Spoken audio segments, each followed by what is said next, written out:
जाति और राजनीति दोनों इस देश में एक दूसरे के पूरक हैं। जहां जाति की बात होगी उसके बाद राजनीति उस पर जरूर होगी, और जहां राजनीति होगी उसमें जाति की बात जरूर होगी। इस समय जातिगत जनगणना को लेकर, या यूं कहें कि पिछले लोकसभा चुनाव के बाद से जातिगत जनगणना को लेकर लगातार जो है गर्मा गर्मी का माहौल बना हुआ है। हर एक पार्टी का अपना स्टैंड है, और इसी बीच आरएसएस का भी स्टैंड सामने आया है, जिस पर विपक्षी पार्टियां भी हमलावर हो गई हैं। आरएसएस का कहना है कि जातिगत जनगणना जो है वो देश हित में होनी चाहिए, ना कि विभाजन के लिए होनी चाहिए, और ये एक सेंसिटिव मुद्दा है। इसी पर चर्चा करेंगे कि आखिर आरएसएस का जो स्टैंड है इसके क्या मायने हैं और इससे क्या कुछ निकलकर सामने आने वाला है। इसमें बातचीत के लिए हमारे साथ हमारे वरिष्ठ सहयोगी अभिषेक पांडे जी हैं। सर, आरएसएस ने साफ तौर पे तो नहीं कहा, लेकिन जिस तरीके से जो 3 दिवसीय बैठक चल रही थी केरल में, उसके बाद जो प्रेस कॉन्फ्रेंस हुई उसमें जातिगत जनगणना के मुद्दे पर आरएसएस का जो वक्तव्य सामने आया उसमें साफ तौर पे कहा गया कि ये सेंसिटिव मुद्दा है और इसको देश के विकास के लिए जो है, या इन समाज के उत्थान के लिए प्रयोग करना चाहिए, ना कि विभाजनकारी राजनीति के लिए। इस आरएसएस के इस स्टैंड को किस तरीके से देखा जा सकता है? देखिए, आरएसएस का ये बहुत बैलेंस स्टेटमेंट है। अगर आप बैलेंस स्टेटमेंट की बात करें तो उन्होंने कहा कि भाई जातीय जो हमारा एक कॉन्सेप्ट है भारत में उसको अलग नहीं कर सकते, क्योंकि जातियों पर आधारित है भारत, तो आप इसको अलग नहीं कर सकते बिल्कुल। तो ऐसे में अगर जाति जनगणना कराना है तो वो उनके विकास के काम में इस्तेमाल कीजिए, ना कि उसका पॉलिटिकल लाभ कोई लिया जाए। तो बहुत ही बैलेंस स्टेटमेंट है। लेकिन आप देखिए कि जैसे ही ये बयान आया आरएसएस का, इसके अलग अलग फ्रेम निकाले जाने लगे, अलग अलग इसके मतलब निकाले जाने लगे।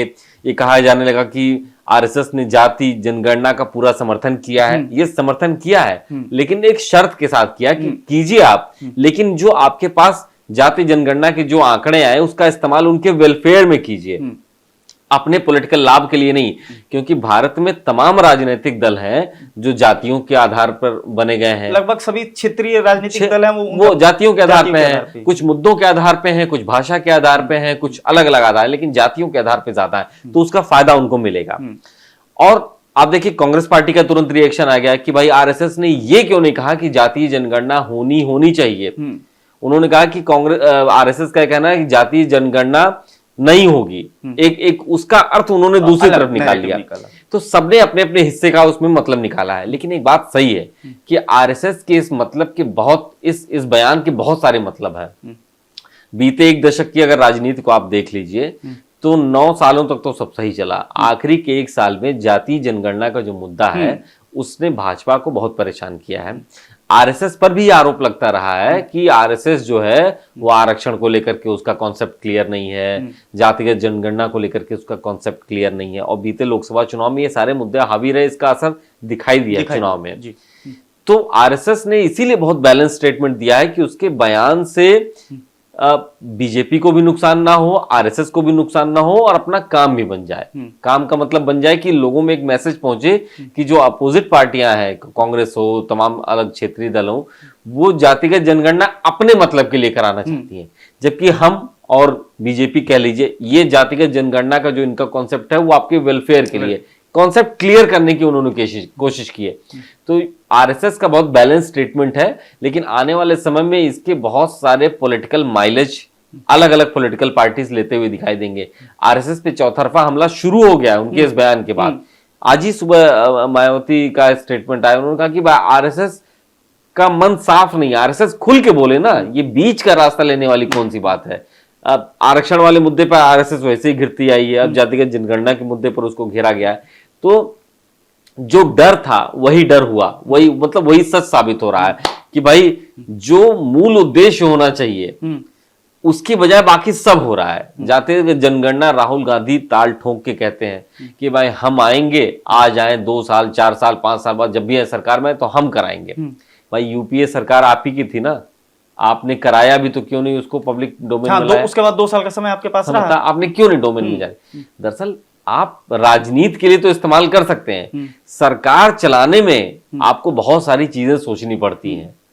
वोट लेने के लिए तो आप ये सब चीजें कह सकते हैं लोगों के बीच में, लेकिन सरकार चलाने में आपको बहुत कुछ सोचना पड़ता है। अच्छा, एक चीज मैं और जोड़ दूं, आपको याद होगा कि अक्सर कांग्रेस पर यह लगता है कि भाई जवाहरलाल नेहरू और राजीव गांधी के वो 2 स्टेटमेंट आरक्षण कि भाई हमको अगर अच्छा देश चलाना है, अच्छा काम करना है, रिजल्ट लाना, तो हमको मेरिट पे काम करना होगा। ठीक है, ये नेहरू जी भी कहते थे और ये राजीव गांधी का भी बयान आता है। और एकदम 180 डिग्री आप सोचिए उल्टा राहुल गांधी का। वो कहते हैं कि हर डिपार्टमेंट में बताइए कितने ओबीसी हैं, रिजर्वेशन दीजिए, भले वो मेरिट पे हो या ना हो। तो वोट लेने के लिए तो ये ठीक है, लेकिन जब सरकार चलाना होता है तो आपको बहुत कुछ सोचना पड़ता है। फिर आप चाहे जातिगत जनगणना करा लीजिए, चाहे आरक्षण की बात कर लीजिए, ये चुनावी राजनीति का तो हिस्सा ठीक है, लेकिन सरकार चलाने में आपको इन सब चीजों में बहुत कुछ ऐसा देखना होता है कि आपको वेलफेयर के काम में बेहतर रिजल्ट कैसे दिया जाए, ये सोचना जरूरी होता है। अच्छा, चूंकि बात जातिगत जनगणना की शुरू हुई है, तो आने वाले समय में 4 राज्यों में चुनाव है, जिसमें भी हरियाणा भी है, जम्मू कश्मीर भी है, उसके बाद आने वाले समय में महाराष्ट्र भी होगा। इन चुनावों पे आरएसएस के इस बयान का बीजेपी के ऊपर या विपक्षी दलों के ऊपर कोई असर पड़ेगा? देखिए, अगर मुझे जितना मैं समझ पाया हूं पिछले 1 साल में, जातिगत जनगणना का मुद्दा कोई बहुत बड़ा मुद्दा नहीं रह गया है। ठीक है, बिहार में एक बार जाति सर्वे हुआ, उसका कोई बहुत असर नहीं है। हाँ, आरक्षण वाला जो मुद्दा है, अगर इसी जातिगत जनगणना के पैरेलल आरक्षण भी आता है कहीं ना कहीं, अगर आप दोनों को स्टडी करेंगे तो उससे अलग भाई आपको पता चल जाएगा ना कि किस जाति की संख्या कितनी है, तो लोग डिमांड करेंगे कि भाई हमारा आरक्षण भी उसी हिसाब से फ्लेक्सिबल कीजिए। ठीक है, ये बातें होंगी। तो जातिगत जनगणना आई थिंक कि बहुत ज्यादा वो असर नहीं करेगा, लेकिन हाँ, आरक्षण वाला जो मुद्दा अभी भी प्रभावी है, अभी भी हावी है, और इसका असर बिल्कुल होगा, 100% होगा।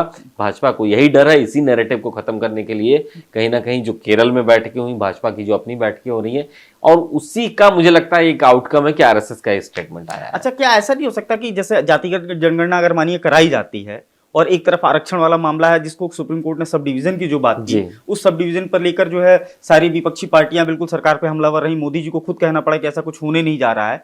लेकिन जब जातिगत जनगणना होगी तो जाहिर तौर पर सुप्रीम कोर्ट का भी तो यही कहना है कि जो दायरा होगा, जो कास्ट है, उस कास्ट के अंदर जो इनर कास्ट है, तो उनका जब दायरा बढ़ेगा तो जाहिर तौर पर जो है उनका प्रतिनिधित्व की वो मांग करेंगे। फिर विपक्ष क्या करेगा, उसका स्टैंड क्या होगा? फिर तो सुप्रीम कोर्ट की बात सही है, सुप्रीम कोर्ट जो कह रहा है कि सब डिवीजन करिए। देखिए, वही बहुत कॉम्प्लेक्स है। बिहार में जो हुआ, वहां पे आप समझिए 70% तक ही निकल के आया कि भाई आरक्षण का लाभ मिलना चाहिए। अगर उनकी रिपोर्ट के हिसाब से देखा जाए तो आरक्षण 50% दे सकते हैं, लेकिन अगर उनकी रिपोर्ट के हिसाब से दिया जाए तो वो 70% पहुंच रहा है। बहुत सी जगहों पे 50% का बैरियर पार करता हुआ दिखाई भी दे रहा है।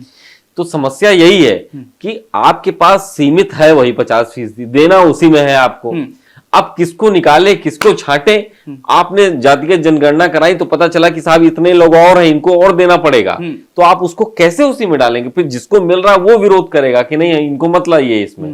भाई उन्हीं के तो हिस्से से निकाल के किसी को दिया जाएगा। या तो आप अमेंडमेंट कीजिए कि भाई 50% के ब्रैकेट को बढ़ा के हम 70% कर रहे हैं, 80% कर रहे हैं, नए लोगों को शामिल कर रहे हैं। ये बहुत कॉम्प्लेक्स सब्जेक्ट है, लेकिन इलेक्टोरल डेमोक्रेसी में राजनीतिक लाभ इससे बहुत मिलता है, वो हमने देखा है इस लोकसभा चुनाव में। लेकिन जहां जब सरकार चलानी होती है ना, तो यही सरदर्द भी बन जाता है कि हमने कह तो दिया, इसको करें कैसे? अब कर सकते नहीं। महाराष्ट्र में देखिए, मराठा आरक्षण वोट लेके लोग सरकार बना लेते हैं, लेकिन करने में दिक्कत होती है। यही राजस्थान में यही दिक्कत आई है, सब जगह यही पे दिक्कत है। और जहां पे कोर्ट की तरफ से एक ऑब्जर्वेशन आया कि भाई ठीक है, चलिए इसमें क्रीमी लेयर भी हम निकालिए ताकि नए लोगों को भी मौका मिले, वहां ऑब्जेक्शन भी है। मतलब आप नए को आने नहीं देंगे और जिनको निकालना उनको निकलने भी नहीं देंगे। तो ये समझ से परे है बिल्कुल ये कि साहब करें तो करें क्या? यानी आप लकीर के फकीर, जो है डिब्बा बंद है उतना ही है, उससे बाहर ना देना है, ना किसी को आने देना है। ये एक बड़ी समस्या है। तो कुल मिलाकर देखा जाए तो जाति और आरक्षण ये ऐसा मामला है कि जिस पे पॉलिटिक्स लगातार होती रही है और आगे भी होती रहेगी। और ये मुद्दा जब अगर आप यूनिवर्सल रूप में देखेंगे तो साफ तौर पे समझ में आएगा कि यहाँ पे चाहे जो भी दल हैं वो जो करते हैं वो सिर्फ राजनीति करते हैं। खैर, देखना होगा कि आरएसएस का ये स्टैंड आने वाले चुनाव में भाजपा को किस तरीके से फायदा पहुंचाता है, या जो है विपक्षी पार्टियां हैं उनको किस तरीके से नुकसान पहुंचाता है। क्या ये भाजपा को बचा पाएगा, ये आने वाला समय बताएगा। फिलहाल आप फॉलो करते रहे हमारे डिजिटल प्लेटफॉर्म डेली लाइन को।